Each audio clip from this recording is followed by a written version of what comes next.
Okay. First of all, today is the last day to do the retest, so if anyone wants to do the retest, come in after school, or if you could come in during 5th or 6th, that's fine with me too. It doesn't matter. I'm here all day, even after school.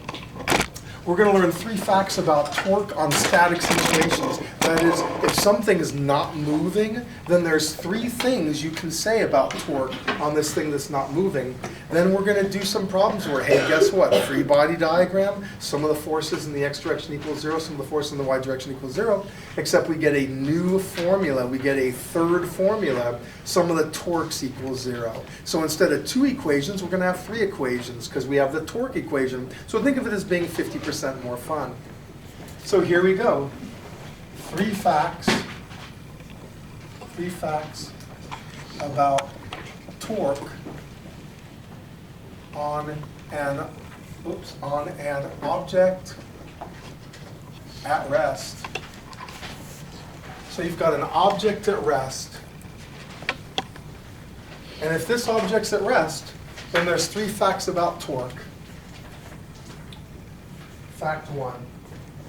Let me get my little note thingy. Okay. Hey, if there's no rotation, if this object is not rotating, then the sum of the torques has to be 0.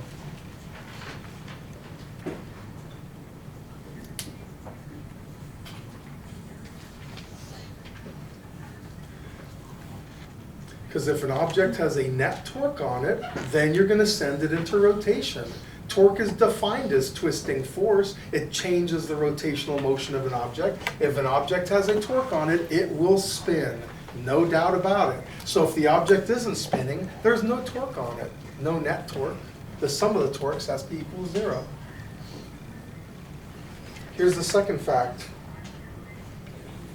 If the sum of the torques equals 0, on an object, if the sum of the torques of the net torque is 0, you can take the torques about any point.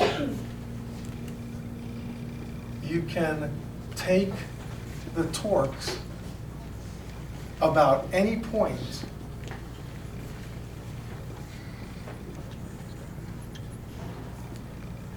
and the sum of the torques is still going to be equal to 0.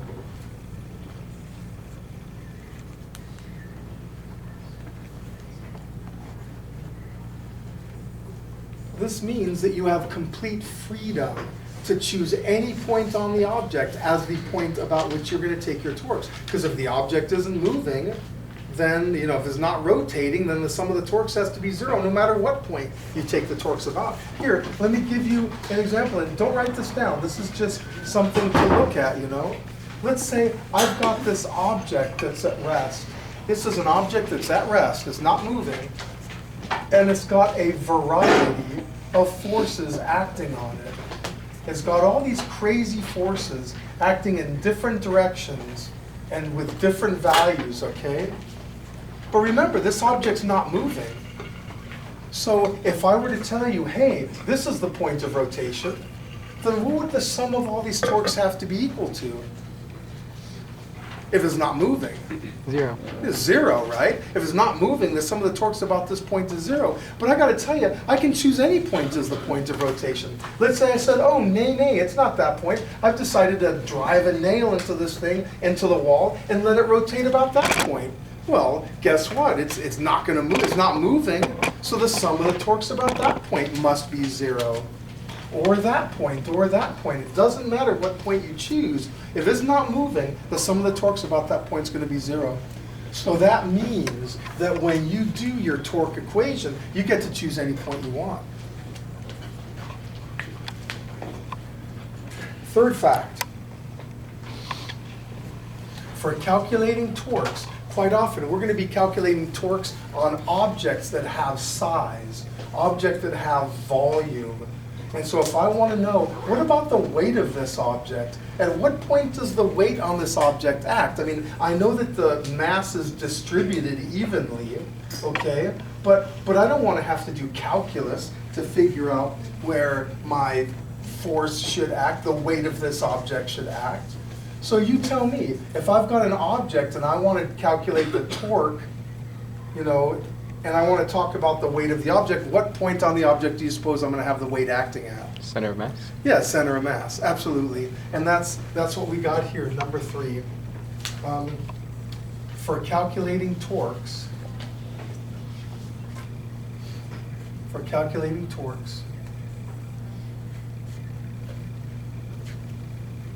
the weight of an object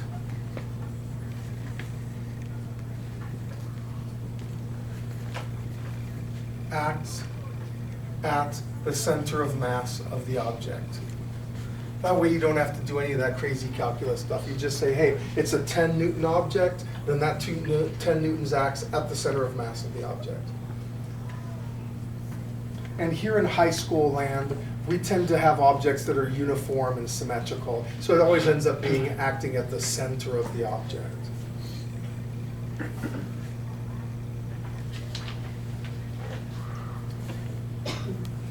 Well, hey, let's put this into practice. Let's go ahead and deal with some scenarios and do free body diagrams and do all that torque stuff.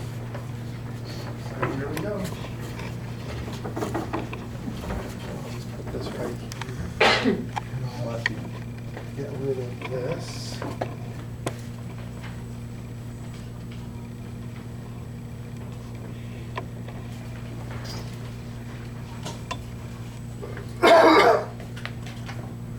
Here comes example number 1.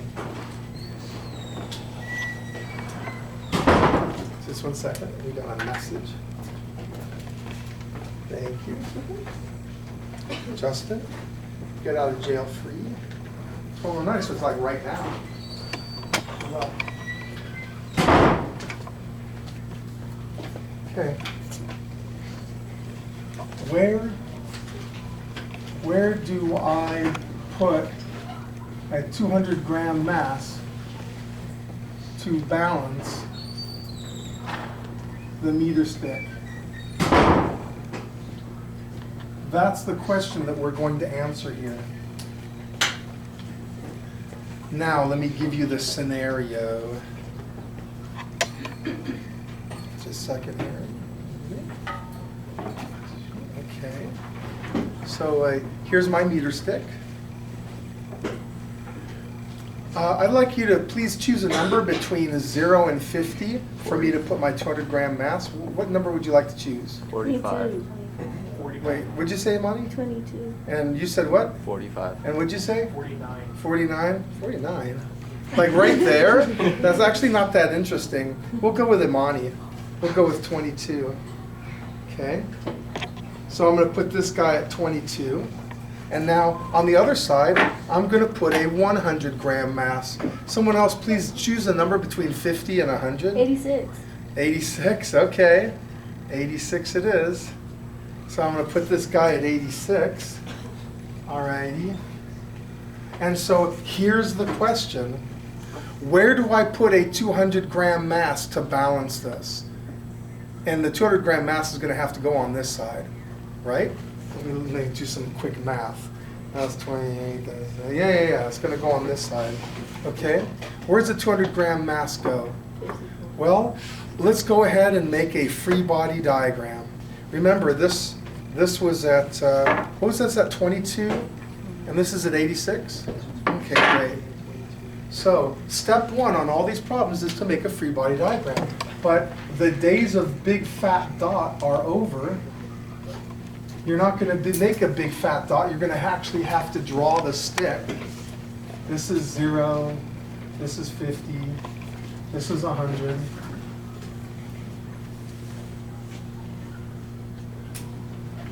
Let's go ahead and write down what the forces are. Please tell me, what's one force acting on the stick? 200. Good, the 200 at 22. Great. So this is 22. And I've got 200 grams, which is 0.2 kilograms, times G. What's another force acting on the stick? The mass of the stick. So what's that? The mass of the stick. Good, the mass of the stick. Where does the mass of the stick act? At 50. Good, at 50, the center of mass of the stick. So this is going to be the mass of the stick times G. What's another force acting on a stick? Thank you very much. Tension. And the tension's acting at the 50. And then finally, what's another force out of the stick? Not finally. Yeah, the 100-gram guy at 86. It was at 86, right? Yeah. Okay, so at 86, I've got this 100-gram mass, 0.1 times g. And then finally, I need to put a 200-gram mass somewhere to balance the stick. So somewhere I'm going to have to put my 200-gram mass. I don't even know on which side of the 86 it's going to go. I'll just put it up here just because that's where I have room. And I should make this force bigger. Okay. So here, I'm just going to do mass of the stick times g. And then this here is going to be 0.2 kilograms times g. And what should I call the distance from there to there? Or the distance from there to there? What? I don't know what it is, right? So what would you like to call it? X. Yeah, let's call it x. I'm just going to get this distance from here to here to be x.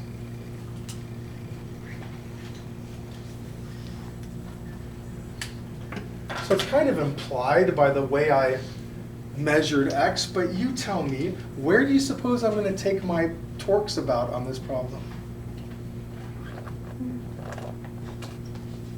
50. Yeah, at the 50. And now let me ask you guys this. Why is that a good idea? I can take my torques about any point I want. Why is taking my torques about the 50 a good idea? That's where the tension is. What's that? That's where the tension is. Okay, that's where the tension is. Good. By the way, I don't know what the tension is, and frankly, I don't care what the tension is. All I care about is what X is. How much torque is the tension exerting if I have my point about which I take my torques to be at 50? Whatever the mass of the unit. Okay, weight times lever arm. What's the lever arm? Yeah, 0, not weight, but force. Yeah, 0, right? There's another unknown here. I don't know what the mass of the stick is. But tell me, how much torque is the mass of the stick exerting if I take my torques about the 50 centimeter point? 0. So I want you to see, you know what's so good about my taking my torques about the 50? It's that I end up having a couple of forces whose values I don't know and whose values I don't care about. They end up not being in my equation. I take them away from the equation. And so that's the first thing I want you to be aware of about fact 2. Since you can take your torques about any point you want, choose a point to make as many unknown forces go away as possible. Let me write that down. Take your torques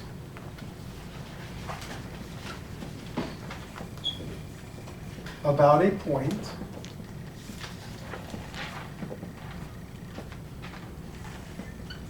that makes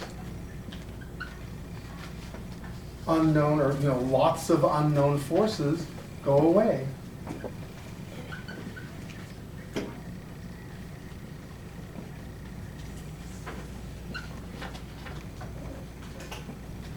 Choose a point so that these unknown forces make no contribution to the torque.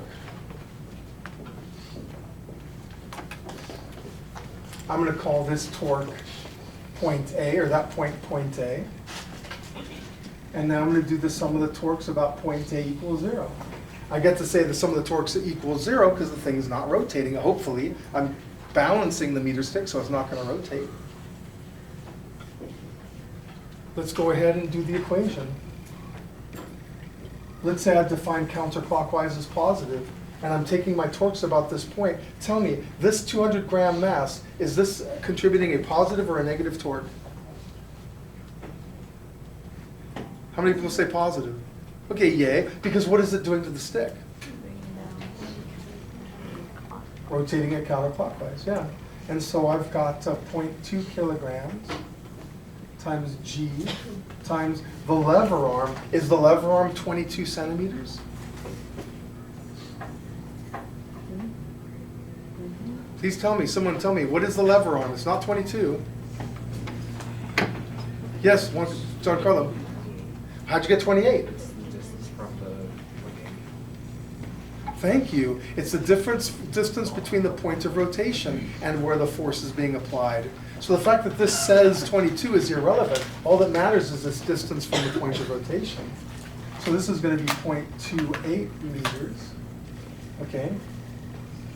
The tension and the weight of the stick make no contribution to the torque because the lever arm's 0. So we slide over here. Tell me, what kind of torque is this 200 gram mass exerting? I'm not getting a lot of response from you guys. Negative, I hope you get it. So I got negative 0.2 kilograms times G. And this, we don't know where this is, so we're going to call that X. Minus, we got the 0.1 kilogram times G. Who'd like to tell me, what's the lever arm for this guy? Yeah, hopefully you see it's 36, the difference between 86 and 50. This 86 is 36 away from the 50, so it's 36.36 meters. And all that has to add up to 0. So now I'm going to solve for X. Do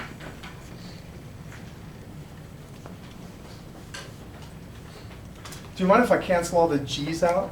Acceleration of gravity cancels on every problem. So I gotta just use 0.2 kilograms if I wanted to. 0.2 times.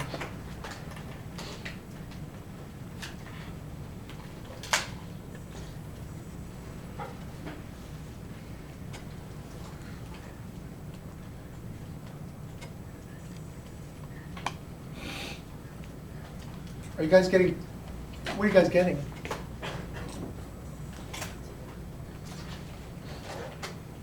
I just want to make sure I'm correct. You solve for X, what'd you get? You got 0.1? All right, Justin got 0.1, that's good enough for me. 0.1 meters, which is 10 centimeters. So I'm going to have to put this guy at the 60, correct? If I put him at the 60, then it should totally balance. So let's go ahead and do that now. I've got 200 grams at 22. Okay, let's get it right at 22. 20 grams at 22. I've got 200 grams at 60. Okay, right at 60.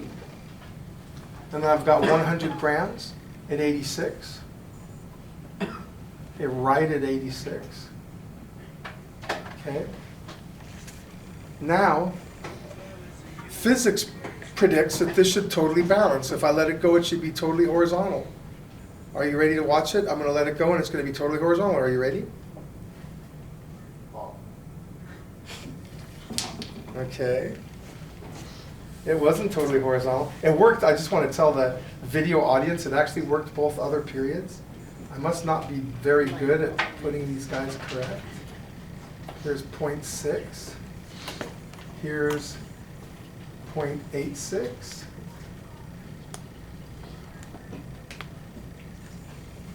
And here's 0.22. Now it'll work. I just know it.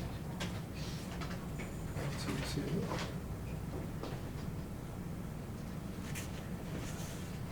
Oh, please. Oh, come on, you stupid thing. So what is it, like, it's just a little bit off on this side. If I move this even 0.5 millimeter, it goes okay now. Kind of. Stupid thing. Why is science such a lie? Here. It's like really, it's all a matter of millimeters. I moved that 200 gram mass 1 millimeter to the right and now it balances. So I guess there's some uncertainty in this thing. But you guys okay with that? It balances real good. Okay, great. Now let's do another problem. Real good.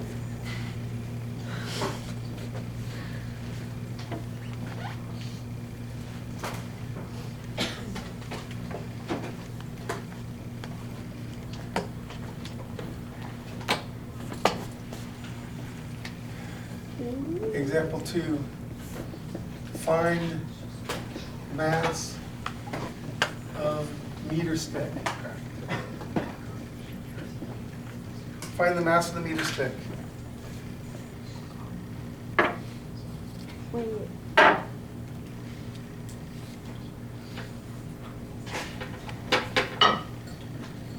Okay, let me get this off of here. Get this here. I'm now going to hang this thing from the 20 centimeter point. Do you see it's hanging from 20 centimeters? And I'm going to hang this 200 gram mass until it balances. No.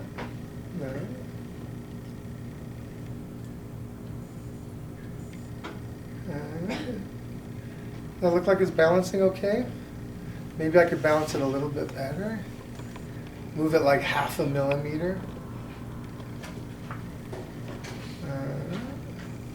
Is that good? I don't know, am I going to call that good enough?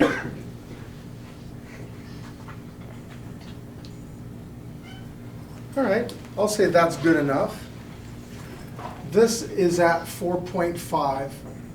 This mass is at exactly 4.5. So I've got a 200 gram mass at 4.5 centimeters. I've got tension at 20 centimeters.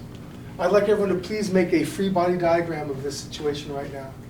I'll give you a minute. Please make a free body diagram of this situation.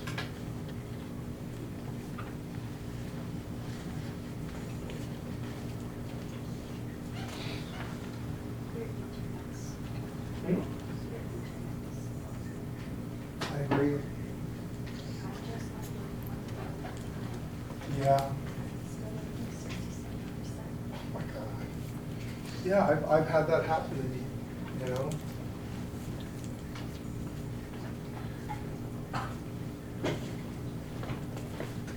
Okay, I'm going to get you started. Okay. Good luck.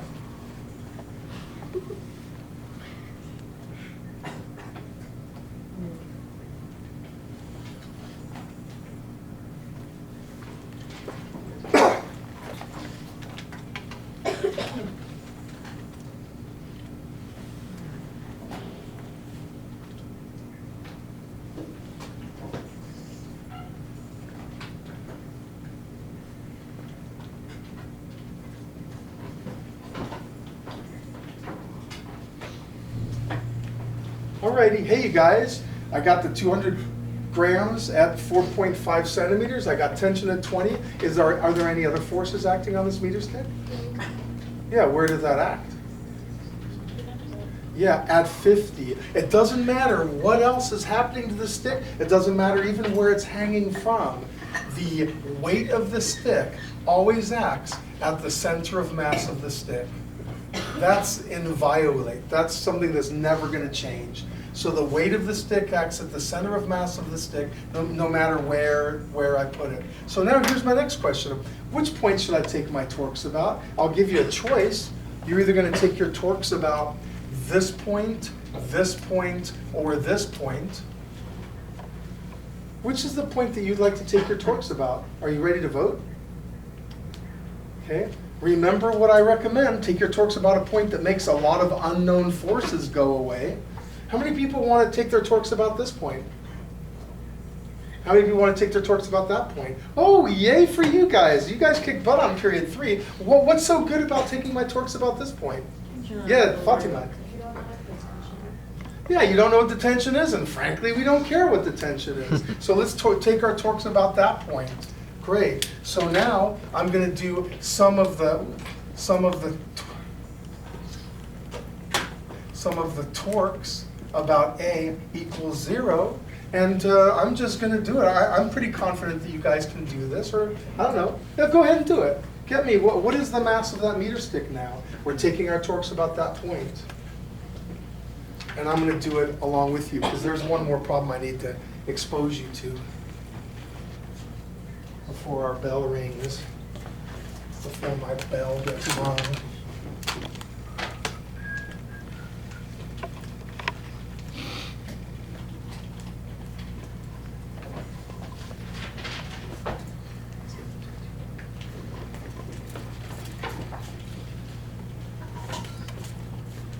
So that's going to be positive.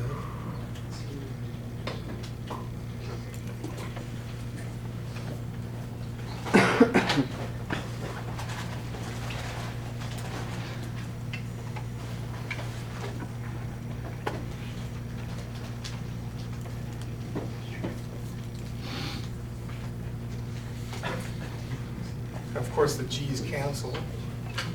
So you could have just put the grams in there.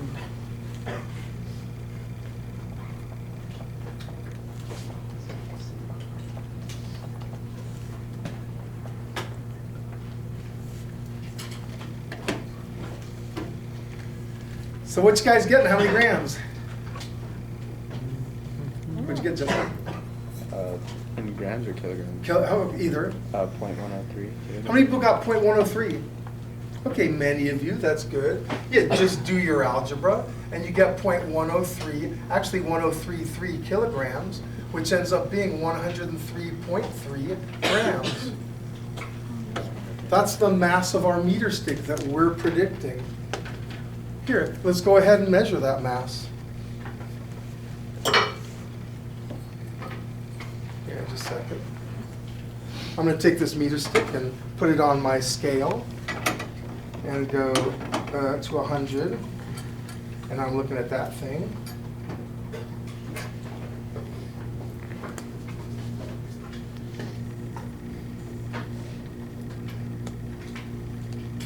And I'm getting 103.5 grams.